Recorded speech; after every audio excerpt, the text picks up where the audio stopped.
Olá, 19h32, desculpe aí pelo atraso, a ideia é sempre começar às 19h30, em ponto, até às 20 horas, né, mais ou menos 20 horas, não ultrapassando muito isso, para poder a gente saber aí quanto tempo a gente pode conversar a respeito, né, e hoje dia 18 de maio, né, estamos ainda em isolamento social por causa do Covid e como proposto, né, a ideia é colocar aqui um vídeo todo dia, né? Todo dia da semana, entre 19h30 e 20 horas, para poder falar a respeito de gestão financeira, gestão empresarial, de modo geral. Agora, a gente não tem uma sequência, né, de informação para poder passar e de vídeos em si. Na hora em que as coisas aí vão aparecendo, as ideias, a gente vai colocando aqui a respeito. E hoje eu estava lembrando a respeito de como é que foi o nascimento da Valorum. Não pela Valorum em si, mas pelo modo como as empresas eram vistas. Ou melhor dizendo, pelo modo como eu via as empresas no início e toda a surpresa que tinha com relação à gestão financeira e à organização financeira das empresas. Essa ideia me ocorreu porque hoje de manhã eu tive uma videoconferência com uma empresa e estava comentando exatamente sobre isso. É uma empresa relativamente pequena, mas o pessoal se gabava de ter uma organização financeira muito grande, ou seja, de ter tudo muito bem detalhado, de fluxo de caixa, de contabilidade também, né? O pessoal que só faz pagamentos, por exemplo, quando tem a nota fiscal já na mão para poder dar baixa, um cuidado muito grande com a empresa e o faturamento dela é relativamente baixo, é uma pequena empresa. E aí eu estava comentando a respeito, e é justamente por isso que eu tive a ideia de gravar hoje esse tema, né, quando começou da Valorum, de que mesmo empresas de grande porte, empresas de centenas de milhões de reais de faturamento, apesar de serem grandes, né, com milhares de funcionários, têm um controle financeiro precaríssimo, né, mal sabe basicamente o que tem aqui depois de um mês a respeito de pagamentos e recebimentos de uma forma, vamos dizer assim, detalhada. Os gestores têm na cabeça, né? Porque eles sabem basicamente quais são os gastos da empresa e quais são os valores a receber, mais ou menos, né, na cabeça de uma forma líquida, né? Tá indo mais ou menos por esse lado. Eu tenho mais ou menos tanto aqui de reserva de caixa, eu tenho a possibilidade aqui de obter tantos reais de recursos bancários, se for o caso. E aí ele acaba gerenciando a empresa, mas é interessante como a gente se surpreende até hoje, como algumas empresas têm um nível tão precário de organização financeira e de registros, sabe? Bom, o que acontece? Quando começou a Valorum é de 2005, então já tem aí 15 anos, né, de funcionamento. E ao longo do tempo, eu ainda estava, na verdade, quando a Valorum nasceu, eu ainda estava dando aula, né, em faculdades, gestão financeira, enfim. E falando a respeito justamente sobre fluxo de caixa, porque tinha sido esse o tema de estudo do mestrado, né, onde eu tinha me aprofundado, que era o de otimização de saldos de caixa de tesouraria, fluxo de caixa puro. Então, nada com a contabilidade, então é uma forma de organizar melhor as entradas e saídas de valores das empresas com um determinado tipo de estrutura de nomeação, né? O que seriam essas nomenclaturas a gente chama hoje de plano de contas de tesouraria. E quando isso era apresentado, isso dentro de sala de aula para o pessoal, assim como também colegas, professores, conheciam a respeito do que eu me engajava em termos de pesquisa, porque saíam publicações, né, de artigos, ou então das orientações de programa de iniciação científica com os alunos, muito voltado para a área de gestão financeira e fluxo de caixa de modo geral.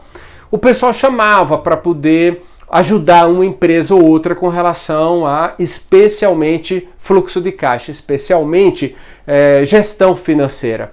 E aí a coisa foi evoluindo, um projeto aqui, um projeto... Ah, sim, teve uma outra coisa que foi muito, muito importante, apesar de ter sido um trauma, porque a gente perdeu dinheiro, mas naquela época tinha montado um salão de beleza, tinha comprado um salão de beleza. Eu não entendo nada de salão de beleza, minha esposa na época também não entendia nada de salão de beleza, a gente mal ia lá, inclusive. Tinha lá uma pessoa, né, que cuidava da gestão geral lá com o pessoal, mas a gente acabava indo só basicamente para poder ver aqueles detalhes, resumos, quanto vendeu, o que era e tal. Como precisava ter um controle muito grande, porque estava nas mãos especialmente de uma outra pessoa, então a gente precisa controlar aquilo dali. Pô, eu conhecia a respeito de fluxo de caixa. Pô, então vamos aplicar isso que é bastante abstrato lá, teórico, vamos aplicar esse negócio. E aí eu fui construindo planilhas de controle de fluxo de caixa dentro daquela abordagem mais técnica, né, conceitualmente. E isso foi evoluindo com o tempo. Olha, chegou um momento em que a gente tinha 7 planilhas de Excel, uma vinculada à outra, para poder captar todo tipo de informação, quantas pessoas iam, o que se gastava com o básico, energia elétrica, aluguel, o salário do pessoal e a remuneração do pessoal, óbvio, era na maior parte constituído do trabalho que era feito, né, como se fosse comissão.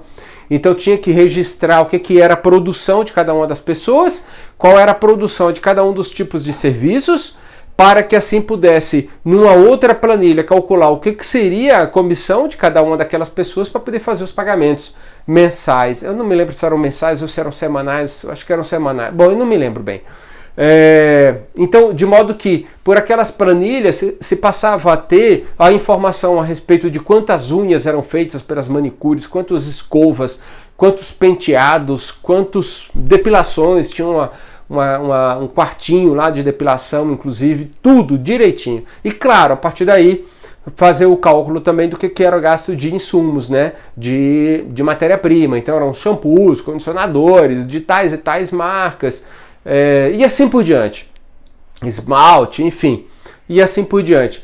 E com isso, buscando também entender qual era o custo de cada serviço que era prestado. Então a gente tinha o custo de cada serviço milimetricamente medido. Então, o que era uma mão, o que custava, o quanto gerava de receita, né? Quanto era o preço de cada serviço, obviamente, já descontado imposto, tudo direitinho, tudo muito bem montado. E no final de tudo, como se fosse assim, no ápice lá da pirâmide, o fluxo de caixa. Então, dentro daquela conceituação, né, que já tinha trazido lá da faculdade, quando eu estava estudando, do que eram operacionais, investimentos, financiamento, mas dentro da conceituação de controle por parte do empreendedor, e não como sendo a construção do fluxo de caixa vindo da contabilidade. É completamente à parte, completamente diferente. Então aquilo foi se aprimorando, né, com o tempo, o que seriam por datas, por dias, e que depois poderia se juntar isso por mês para poder visualizar conforme se gostasse de visualizar, se era por dia, se era por mês, se era por trimestre, semestre, por ano, tudo lá direitinho registrado a movimentação financeira da empresa. Puxa, ficava um trabalho muito bacana. E claro, se era aquilo que tinha na hora de ministrar aquela aula sobre fluxo de caixa lá na faculdade, usava justamente aquele material. Evidentemente aí tirava a logo, né, a marca da empresa, do salão de beleza naquela época, e aí mostrava conceitualmente o que significava um controle financeiro, um controle de caixa. Mostrando para o pessoal, olha, tá vendo que vocês construindo dessa forma daqui, você passa a ter um controle a respeito do que é a conciliação bancária. Tá vendo aqui esse número lá em cima? Isso aqui se refere ao saldo da conta corrente do banco e que tem que bater certinho com o extrato da conta corrente. E assim por diante, né? Por unidade, então se você tem 2, 3 unidades, basta que você filtre aqui a seleção e aí você vai encontrar qual é o resultado de cada uma delas, por conta corrente, enfim. E principalmente, mais importante para o futuro, então se a gente tinha o acompanhamento do que tinha acontecido dia a dia, de entradas e saídas de valores da empresa, né, para trás, mais importante para o futuro. Então a gente já começar, porque é como se fossem passos óbvios, na medida em que você tem o controle do dia a dia, né? Então todo dia você está observando o que está acontecendo com a empresa e aquilo já está bem batido, bem consolidado, né, conquistado. a tendência é que você queira mais, e mais é tentar acompanhar o que deve ser o funcionamento da empresa lá no futuro. Então são projeções de fluxo de caixa que se podem fazer por aplicação de modelos estatísticos, mas não precisa iniciar já por esse ponto, porque ele é mais complicado. Apenas intuitivamente vai dando uma olhada sobre como é que pode ser feita a construção do comportamento daquelas contas que estavam lá classificadas direitinho, como é que ele deve ser lá no futuro, começando do mais simples. O aluguel, que não varia ao longo do ano, né, mês a mês, é sempre aquele mesmo dia. Você sabe que se o vencimento cair no fim de semana, basta colocar no dia útil seguinte e assim por diante. E aí você vai colocando aquilo que é mais fácil. E depois, com o tempo, você vai acompanhando se realmente aquilo que você tinha previsto atrás está realmente acontecendo. E aí gera um aprendizado tremendo. Então tudo aquilo foi acontecendo por causa do salão de beleza inicialmente, pela necessidade de colocar aquele fluxo de caixa, e aquilo era apresentado para os alunos. E claro, um outro aí pedia, poxa, vamos dar uma olhada nesse negócio aí lá na minha empresa, porque não tem esse nível de acompanhamento. Não tem esse nível de acompanhamento. Eu estranhava, veja que eu só tinha como atividade sala de aula, dando aula, orientando alunos, e o salão de beleza na época, Esporadicamente até também fazia uma consultoria ou outra, um projeto ou outro, mas não necessariamente voltado à área de gestão financeira. Então eu estranhava um pouco o fato de não ter. Bom, e aí o que aconteceu? A gente foi desenvolvendo aquele material, aquelas planilhas, até que chegou uma hora, é possível que exista uma demanda com relação a esse tipo de controle para as empresas de modo geral. Vamos testar isso? E aí sim é que veio o baque. É claro que quando a gente está aqui dentro de uma determinada corrente, dentro de uma cultura, uma mentalidade, era isso que eu queria dizer, uma determinada mentalidade acadêmica, como professor, e tendo estudado tanta coisa aprofundada com relação à gestão financeira, fluxo de caixa, modelos matemáticos, quando você vai falar com um empresário, claro que com uma empresa já de maior porte, você espera que ele tenha aquela linguagem que você tem, ou que pelo menos ele não tenha os mesmos termos, mas que sinta os problemas que aqueles termos significam. Então você vai pensar, poxa, saber quanto é que é o acompanhamento do valor da empresa. Então ele pode até usar outro nome, mas basicamente ele vai acompanhar aquilo. Ou então do que seria uma estrutura de capital, ele pode conhecer como outro nome, mas seria plausível que a gente encontrasse, a gente pressupôs que ele soubesse o que se tratava, mas não era assim. Ou que ele tivesse minimamente um fluxo de caixa. Também não tinha. É impressionante como, de modo geral, as empresas não têm um controle de fluxo de caixa. É impressionante. Bom, tem algumas empresas até que têm um controle, ou sentem-se já resolvidas, por fluxo de caixa. Por quê? Porque tem um bom sistema, um sistema normalmente até caro, que tem uma quantidade muito grande de funcionalidades e que efetivamente ele usa. E que ele se sente até seguro por aquilo dali. Agora, é um fluxo de caixa que, de modo geral, ele não tem aquele nível, vamos dizer assim, de detalhamento, de aprofundamento, que é possível ter de uma forma mais técnica. E por que isso acontece?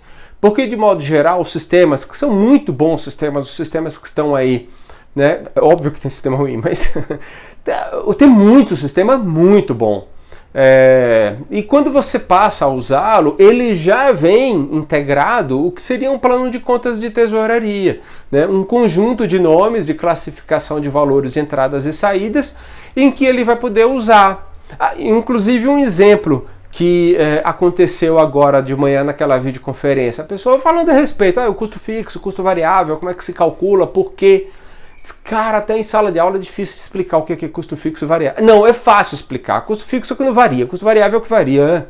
Simples, falar. Agora, vá aplicar esse negócio aí na prática. Vá classificar os custos fixos e os custos variáveis. Os custos variáveis são até fáceis. Agora, e os custos fixos? É complicado na prática. Vai tentar fazer. Na prática é complicado. E depois, identifiquei. E daí? O que eu faço com esse troço aí? Mas é assim que de modo geral funciona. E no sistema é isso que vem. Você vai lá, põe um uma bandeirinha dizendo que é custo fixo, dizendo que é custo variável, despesa e custo, qual é a diferença disso e tal. E aí você vai lá, a partir daí o próprio sistema faz algumas comparações e cálculos, mas é tudo muito ainda superficial. Mesmo se tratando apenas de fluxo de caixa, é tudo muito ainda superficial. Ele encontra lá o que seria o break-even point, né, o ponto de equilíbrio. Custo fixo dividido pela margem de contribuição. A margem de contribuição é identificada pelo custo, é o preço variável unitário menos o... Menos o quê, pô? Margem de contribuição, preço menos o custo variável unitário, então. E aí chega lá no ponto de equilíbrio, né? Então tudo de modo geral é colocado de forma muito mecânica, inclusive pelos sistemas.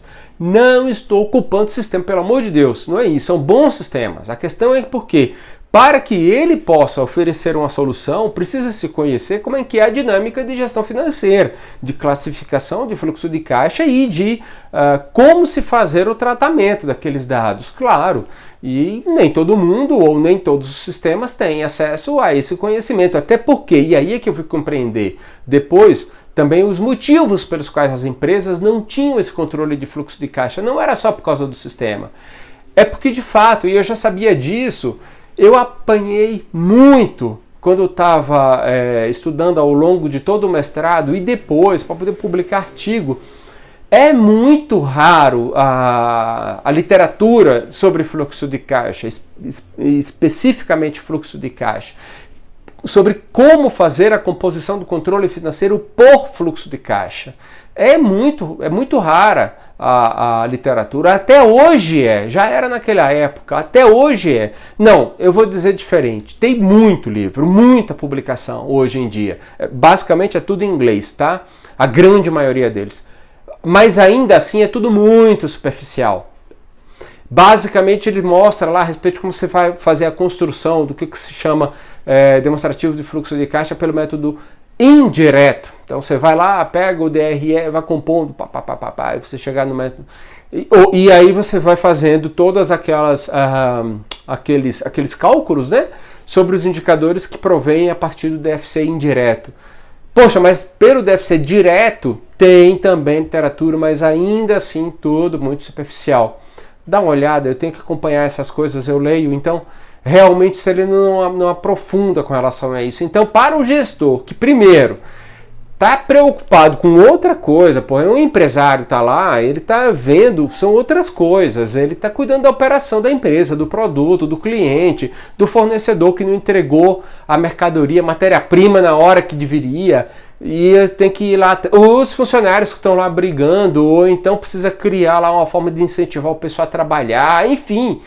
Tem um monte de problema ao mesmo tempo acontecendo para o empresário resolver. E quando é de uma empresa de maior porte, médio porte ou grande porte, o gestor financeiro, porque aí você passa a ter uma equipe, o pessoal está mais preocupado em atender aos clientes internos. Então, são reuniões que são decididas, por exemplo, fazer novos investimentos, ou então buscar recursos, bater papo direto com o gerente de banco, com consultorias para poder se lançar debêntures no mercado e assim por diante, para cuidar daquele dia a dia ou daquilo que se está projetando, aqueles projetos, né, de expansão da empresa, ou então mitigação de determinados riscos. Pode ser que o câmbio aí dispare, então eu vou precisar fazer hedge, quais são os hedge que eu posso contratar e tudo mais. É muito voltado para aquele dia, é apagar incêndio de uma forma ou de outra para apagar incêndio. Eu já vi algumas empresas de grande porte com um fluxo de caixa, vamos dizer assim, bacana, mas infelizmente é relativamente raro acontecer isso.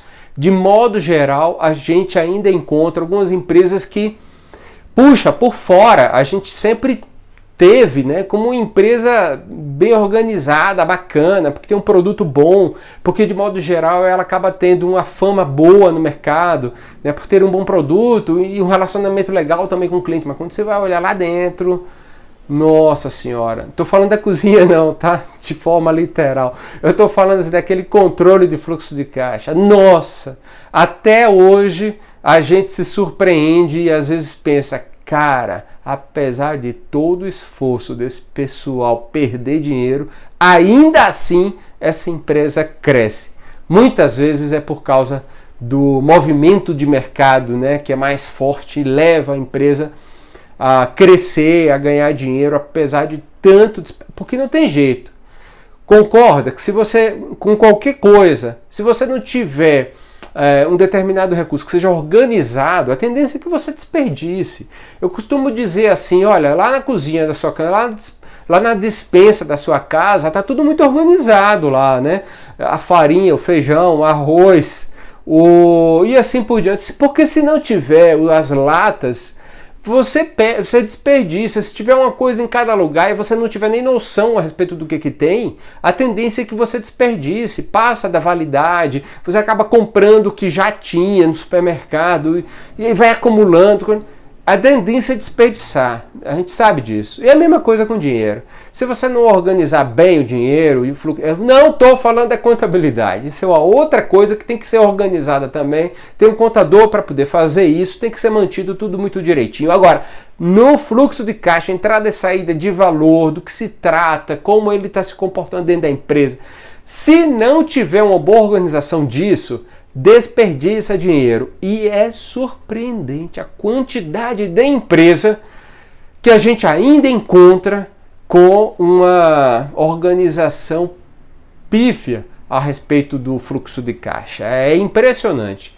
Agora, é óbvio, sempre é momento, nunca é tarde, a não ser que já tenha quebrado. Nunca é tarde para organizar. Vai atrás, poxa, se for esse o caso, vai atrás, conheça como fazer. Estou falando para contratar a Valor ou não.